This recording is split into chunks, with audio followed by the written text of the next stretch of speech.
Commuting on Metro Manila's train lines is about to get faster, easier, and far less of a hassle, especially for students, senior citizens, and persons with disabilities, thanks to new measures rolled out by the Department of Transportation. Jason Rubrico has more on this.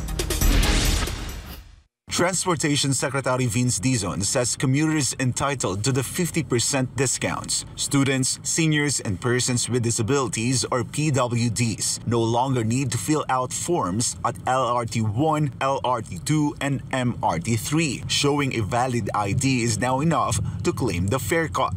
Seniors, PWDs, and students in all the lines, LRT1, 2, and MRT3, wala nang kailangang fill-upan.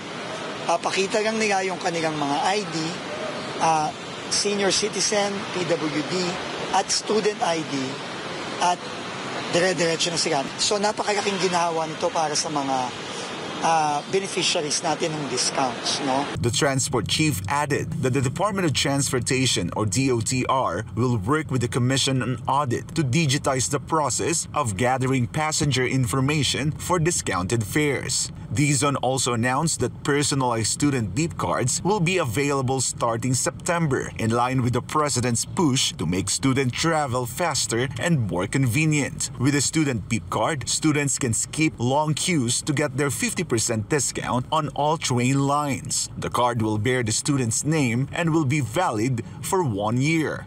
One time. I-renew mo lang yan after every school year.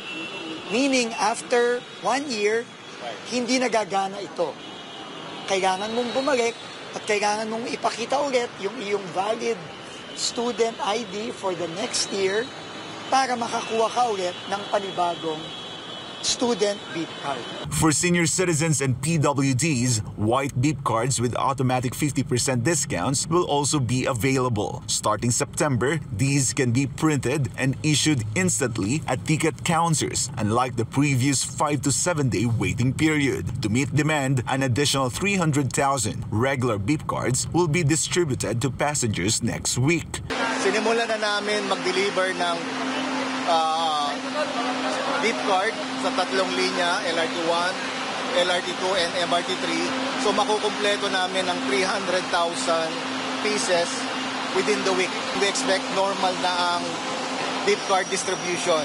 So walang shortage. Dapat by next week, wala na tayong shortage ng beep cards.